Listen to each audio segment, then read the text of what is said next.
cuma mohon diusut sampai setuntas-tuntasnya, karena nyawa itu nggak bisa dibeli dengan segalanya. Harta yang paling mahal adalah anak yang tak ternilai harganya.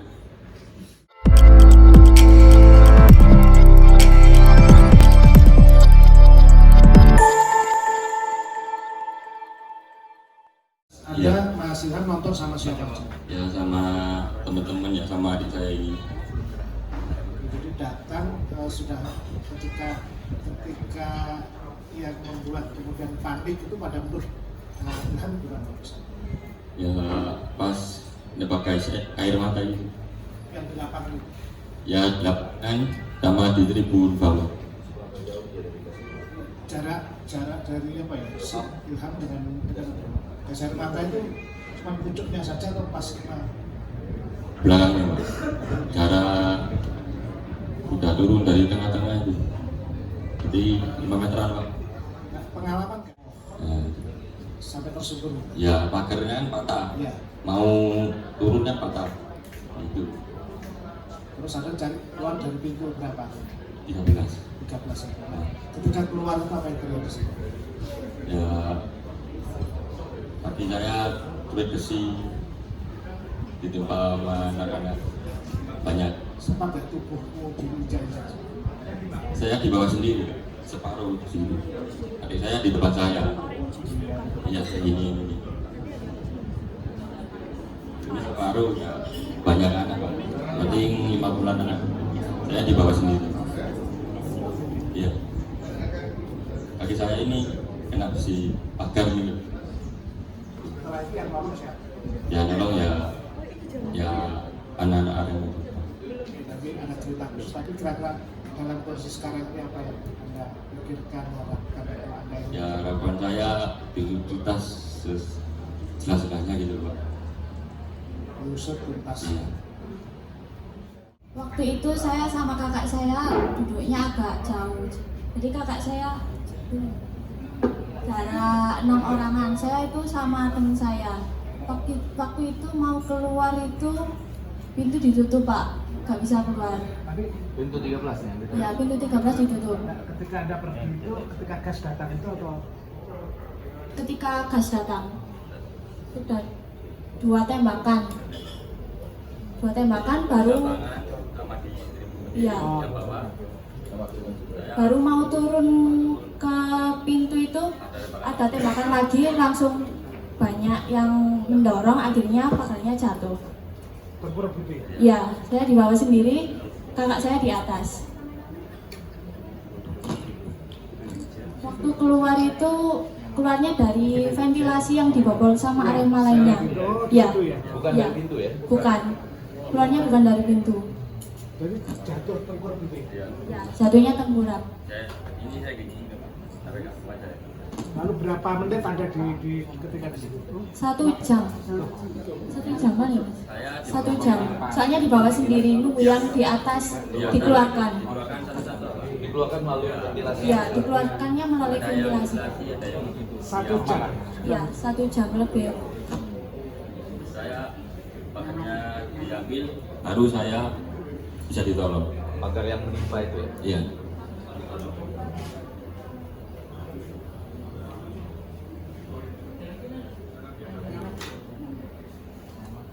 Nama Muhammad Ilham. Panjen. Baik, terima kasih Ilham sama diusut tuntas permasalahan ini karena kami orang awam, orang desa yang tidak mengenal liku-liku hukum. Ada masih 2 korban luka.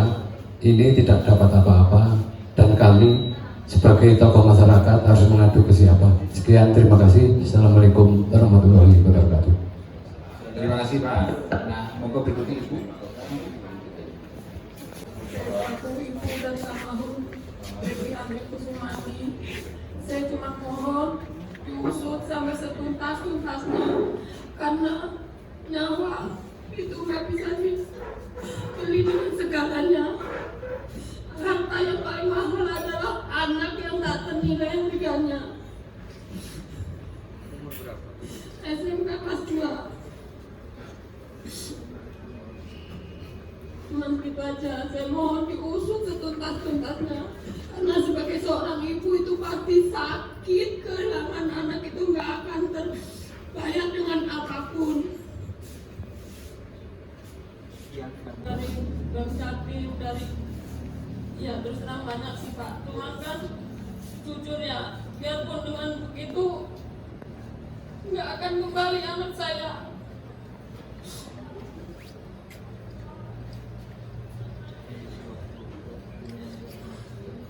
Saya nggak melihat, saya waktu itu waktu masih di bandara dari Jakarta, saya kerja, saya seorang single parent Pak, ngidupin anak saya 4. Saya berjuang biar anak saya bisa sekolah seperti anak orang lain.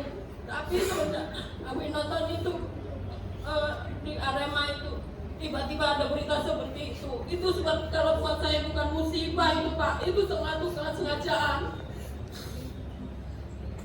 Saya waktu anak saya dimandikan, diperanakan hanya bisa melihat dari video call Pak di HP di Bandara Soekarno-Hatta. Waktu itu saya udah ngeblank di bandara itu, nggak bisa melihat tulisan mau masuk itu. Kebetulan saya minta tolong sama ada seseorang yang pemalang juga. Saya dianterin, dibarengin. Ternyata itu Mas Kinan, adik dari Mas Gilang dari itu presiden Arema. Saya tidak tahu itu siapa, ternyata itu Mas Kinan. Ya kemarin beliau datang ke rumah juga. Jadi saya waktu kejadian anak saya itu saya nggak tahu Pak. Saya waktu itu dikasih tahu bahwa bapak saya sakit, bisa nggak bisa harus pulang. Saya bilang iya, saya pulang. Pas saya nunggu taksi mau ke bandara, tiba-tiba ditelepon dari teman saya, katanya Breki, katanya itu. Saya udah jerit sekuat tenaga saya Pak, namanya anak saya sebagai seorang ibu, siapa yang ikhlas anaknya pergi dengan seperti itu. Kedua, ini yang pertama, ini yang ketiga, yang keempat. Belum keluarga semuanya sekolah. Dan sekian, terima kasih. Saya cuma mohon diusut setuntas-tuntasnya. Terima kasih. Assalamualaikum warahmatullahi wabarakatuh. Oh, Bu Yuliati kan ada 134 kemarin ya, yang berpulang sudah. Waktu datang ke sini pun tadi saya relatif sebetulnya nggak mau banyak bicara. Yoga tadi benar sekali, udah terlalu banyak diskusi yoga. Saya khawatir jangan-jangan kedatangan saya di sini juga nggak akan mengubah apa-apa juga. Ya, Anda tahu di negara kita ini seperti apa. Waktu Freddy Budiman dulu, apa tim pencari fakta Freddy Budiman dulu, saya bicara apa adanya, saya dimarahi sama pejabat-pejabat penting. Tim pencari fakta menyampaikan apa adanya, dimarahi, mau diadukan oleh berbagai pihak. Nah, tapi kalau boleh, Ibu Yuliati ya, dengan Ananda Freddy ya, kemudian Ilham sama Alda. Kalau anak bapak siapa? Cici. Saya mau pakai logika sederhana aja, produk yang paling pelan. Ini yang paling sederhana. Kita sebagai penonton datang ke stadion, gitu ya, beli tiket, ya kan? Kan kita berharap di dalam stadion itu kita akan menonton dengan nyaman, betul ya? Sepak bola itu menurut saya tidak bisa dipisahkan dari persaingan, betul ya?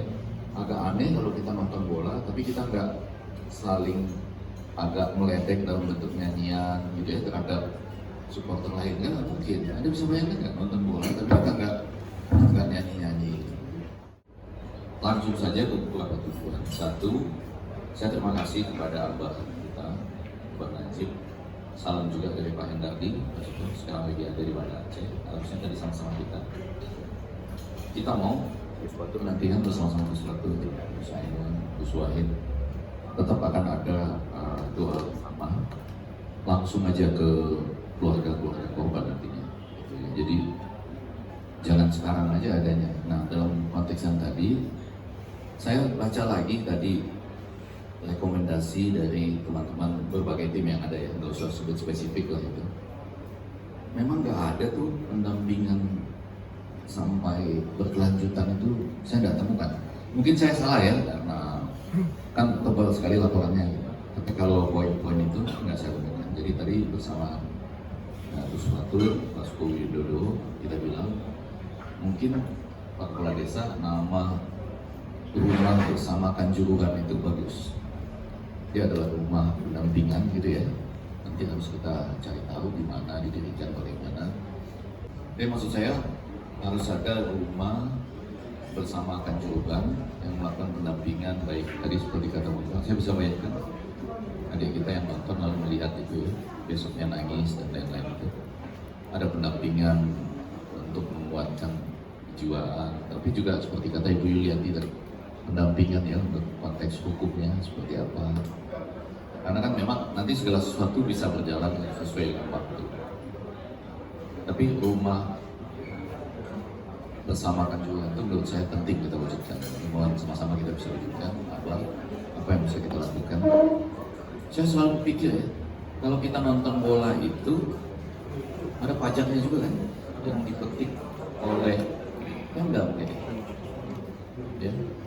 Saya rasa ada tanggung jawab juga, tanggung jawab berkelanjutan ya.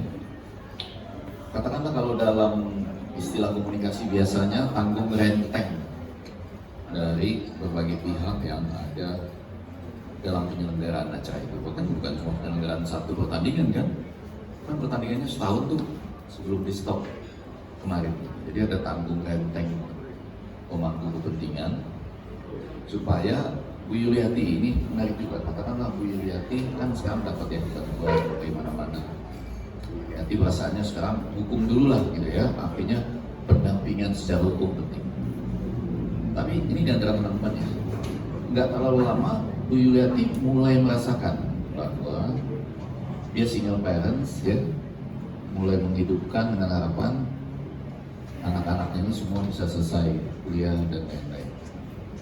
Apa yang bisa dilakukan gitu kan kepada ibu ini?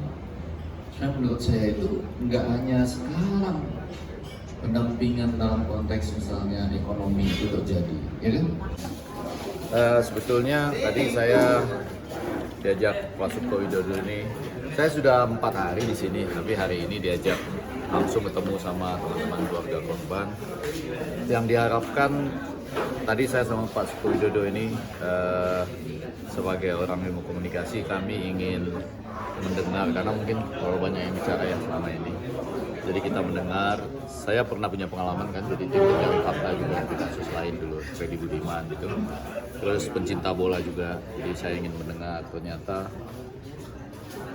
ya sampai hari ini ya terima kasih ya ada berbagai tim, kemudian ada juga mungkin bantuan-bantuan atau apa, tapi yang mau saya katakan, kami melihat pendampingan yang dibutuhkan atau berkelanjutan itu belum ada.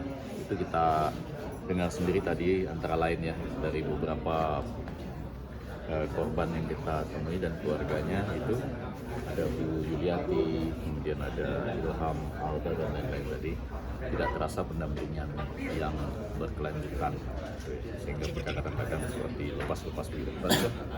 Ya, selama ini kan banyak informasi yang sumbernya itu kadang-kadang ada ya nggak sesuai, makanya kami datang. Dan ini kan strategi kultural kan, saya tahu orang-orang Malang itu komunikatif, jadi belak-kotang, belak-belakan, dan cara itulah yang saya kira bisa mempertemukan persoalan sehingga kita bisa nyari solusi bersama. Jadi solusinya ya dari teman-teman di sini, dari nawak-nawak di sini saya kira. Dan sama Pak Effendi, saya dulu kan pernah pengalaman PPGF di Persebaya meninggal dunia.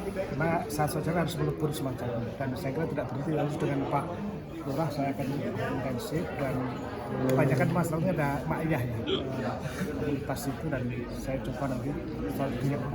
Jadi terima kasih dari ada Pak Lurah, Pak Kepala Desa, Pak Juhari, kemudian teman-teman yang mendampingi. Tadi begitu ada beberapa masalah yang muncul, kami langsung kontakkan lagi ke Edwin Partogi LPSK untuk tadi Ibu Yuliati minta pendampingan bidang hukum. terus kemudian ada juga yang itu kan, yang otopsi, yang apa namanya, yang ingin melanjutkan, itu juga ada. Pendampingannya seperti apa yang Tadi kan kita dengar sendiri, akan susah kalau kita yang berbicara seakan-akan mewakili diri mereka. Masing-masing itu unik pendampingannya. Tadi ada anak kepala desa aja tadi pendampingannya lebih pada pendampingan psikologis, ya kan. Malam itu kejadian, besoknya dia begitu apa namanya, shock sampai nangis dan lain-lain. Juga beberapa tadi cerita tentang ada pendampingan psikologis, ekonomi ke depan, dan hukum. kalau hukum mungkin apa rekomendasi yang Ya, kita sudah dapat tadi ya rekomendasi dari teman-teman LPSK ketika kita menyambungkan apa yang disampaikan oleh keluarga korban tadi. Mungkin tidak disampaikan dalam forum terbuka, tapi teman-teman Aremania tadi sudah langsung berhubungan dengan teman LPSK yang memang sedang ada di Malang. Jadi mungkin tidak disampaikan secara terbuka, tapi apa yang dialami tadi bisa disambungkan supaya tidak terlepas-lepas gitu saja, tapi tetap sinambung nantinya. Gitu. Ya, itu aja ya. Terima kasih lah karena sumber informasi yang paling utama dari teman-teman media.